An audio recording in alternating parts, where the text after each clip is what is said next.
Okay, another book review. It is August 9th, something like that, 2024. And I have completed the first trilogy in the Farseer whatever by Rob and Hobb. This one is Assassin's Quest, third and final again of the first trilogy. And coming in, I hear that Rob and Hobb is like one of the best, one of the greatest. And the first book was a disappointment. It was far too slow, and I didn't feel like enough happened to warrant all of those pages. Now, the second book was so much better. It was, lots happened, writing really flourished, like the prose really flourished, characters were built. I feel much stronger in that second one. And it was just overall, it was a great read, that second one. And I rated it highly because of it. And off of that momentum, off the second one, I ran right into the third one, like the next day. And I completed it in 2 days, same as the second one as well. But this one was a different read. This one was a far different read. It mixed the slowness of the first with, obviously with more stuff happening in this book than the first. A lot happened. However, it felt like, as I look back on the book, there were a lot of places where we traveled with the characters for long stretches of time. And it feels, at least when I was reading it, it felt like it mattered a bit, but as I look back, it didn't feel like it mattered too much in the grand scheme of things. A lot of that I'm thinking about is that trek from when spoilers, right? That time when, actually, no spoilers for this. There were brief stretches, sometimes not so brief, of walking and traveling and all this when it was just, it was Fitz and Night Eyes. And yeah, that relationship is great, but it wasn't as, I don't know, it couldn't carry it for me. It couldn't carry the story for me. The thing that I wanted was the cast that I had in the second book, that was built from the first book, and that really mattered. And I wanted Fitz to interact and do things. And if you know what happened at the end of the second one, then you know that had massive repercussions for how the third one started and how characters would react to him. And when that eventually happened, it was not till much later, and it was characters that I didn't really care as much that that meet up. And coming into spoilers, I really wanted to like Fitz coming back to be human more, get back in his body and relearn how to be a man again. That took forever. It was necessary, it was needed, and you really felt with books like this that take their time, you really feel like things are earned. But I want things to be earned for a reason, for a big purpose. And it seems like in this book, in this series, which is why it just leaves an unsatisfied taste in my mouth, is that Fitz's entire personal life, everything that was personally mattered, especially, and the one that really shows it is his love, right? And all he wanted was to kind of live a simple life with Molly and his kid. And that was all taken from him. That was all completely, throughout the entire book, that was taken from him since he was a king's man, right? And you really felt it in this last one, especially when he tried to turn back and get back to them, and he was forced back, and he was literally compelled the rest of the book to go forward. And then the icing on the cake, really, and I felt that coming, and they let enough, Rob and Hobb, let enough signposts getting there that, and just from logic, you're just like, oh my God, Molly doesn't know he's alive. She said all this great stuff about Burrich. Burrich is with her and supporting her keep taking care of the kid, doing all of these wonderful things that he should be doing, that the father of the kid should be doing, but is unable to go because he's being compelled away from them. So they think he's dead. Burge thinks he's dead, and Molly ends up getting with Burridge, and Fitz has to look at it, and he sees it. He sees it happen through the book, and he can't do anything about it. And it's just so heartbreaking, and it's awful. And I really wanted that. That was my thing I wanted. I guess I'm just a sap, but I really just wanted. I really loved the relationship in the second one with Molly, and that push and pull between him sacrificing his life, with Molly having to do being pulled in all these directions, but really wanting to be with Molly, but being pulled in all these directions, and then her leaving with the kid that you didn't know about until this one, right?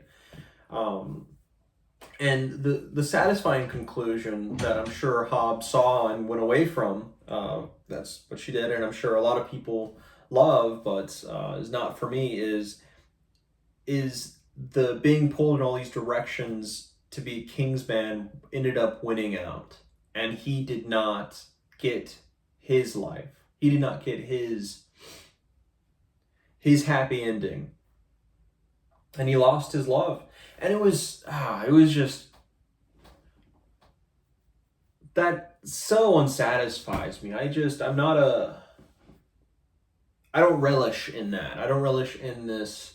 I don't relish the fact that, the story didn't go exactly how you wanted it, and this is maybe more realistic, especially all the things that he's done. He has abandoned her many times, right? And all because in the second book being drawn all these different directions, that's hurting his relationship so much. And that, no fault, like Molly, absolutely, I just want to make that clear, no fault with Molly on this, right? That it's natural that happened, and it's natural that she thinking he's dead, and even in the second book, being pissed off about all of these times that he is forced to neglect her, basically, which is no good. That's all. And I said it then, it was very realistic, and I sided with Molly in a lot of these. I would feel also pissed if I was her. But with Fitz, he was at fault in that second book. But in this book, he was not at fault. He was not at fault at all in this one, because he was compelled away from it. And that just saddens me so much. So I'm leaving this series, or at least this trilogy, I'm leaving it unsatisfied, really. Yes, we saw the dragons, cool. The elderlings. Yes, we beat back the Red Raiders. We got a couple paragraphs explaining what the forging was, kind of, and kind of who the baddie. You got the name a few times of the big baddie for the Red Ship Raiders or whatever, but they were never the true villains. The true villain was Regal, and I guess he got his comeuppance, which was cool. But really, I get no satisfaction from Regal being killed. I liked how he died, I guess. Getting killed by that ferret thing or whatever. Liked how he died, but no satisfaction really from it. No satisfaction for the victory, really. No satisfaction for these things that this trilogy has been working towards, and all the land is now in peace. There's cool dragons. I don't really like dragons anyways, but all this stuff, right? But the main character that, we've been seeing out of his eyes, and it's been I this, and I walked here, I did all these struggles, I did, Fitz and Night Eyes. Alone and sad. Off on some, beach in a shack, writing down things, writing down his sad tale. I guess, having an apprentice of some random kid who needs a home, who was brought to him by the minstrel, and I didn't like her very much.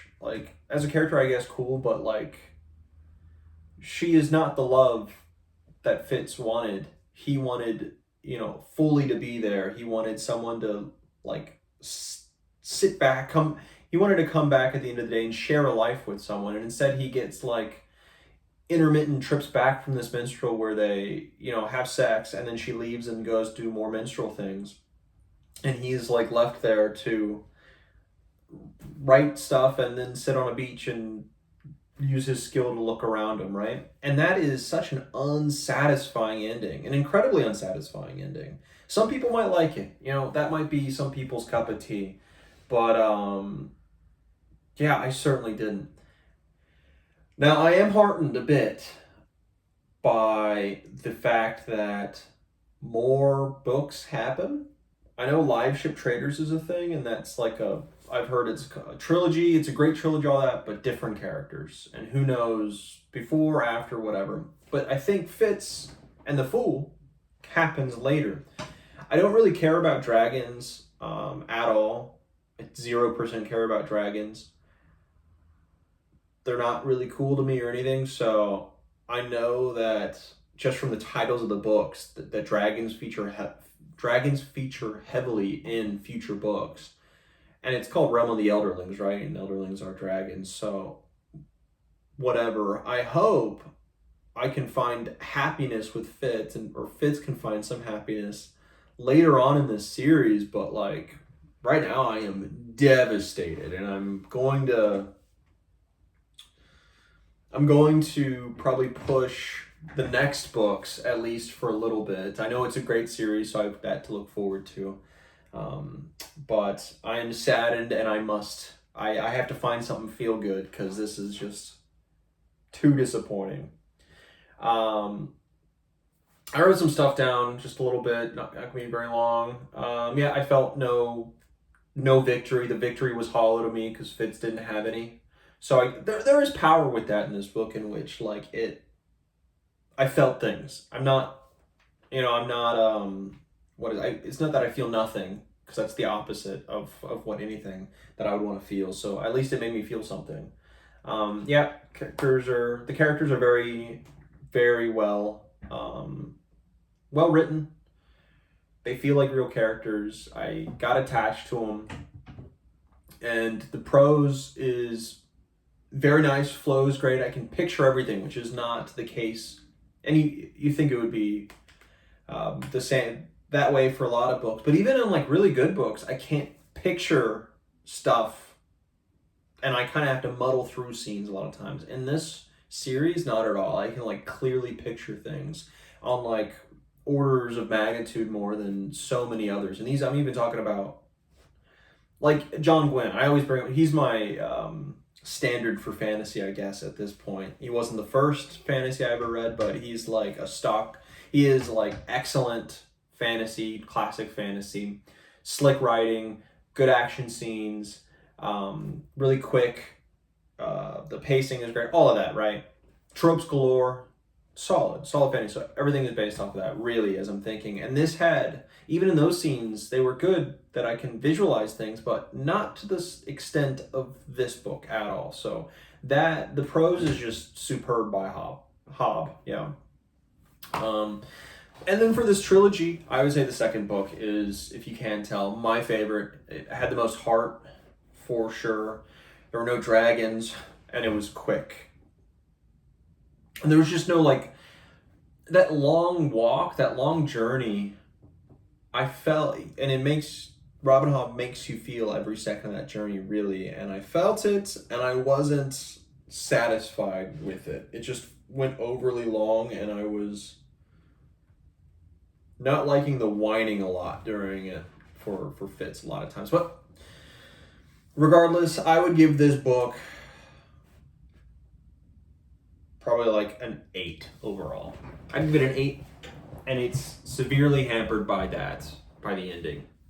And that's, if you like that, if you like the ending, you'll probably have a way higher, because the prose is great, action great, all that stuff is, but the ending did not click for me, therefore it has a lower score, and the highest it can go for me is an 8. But yeah, that's it for Realm of the Elderlings first trilogy. We'll see when I can do the Live Ship Traders, but until then, whatever time that is, I'm on to my next book.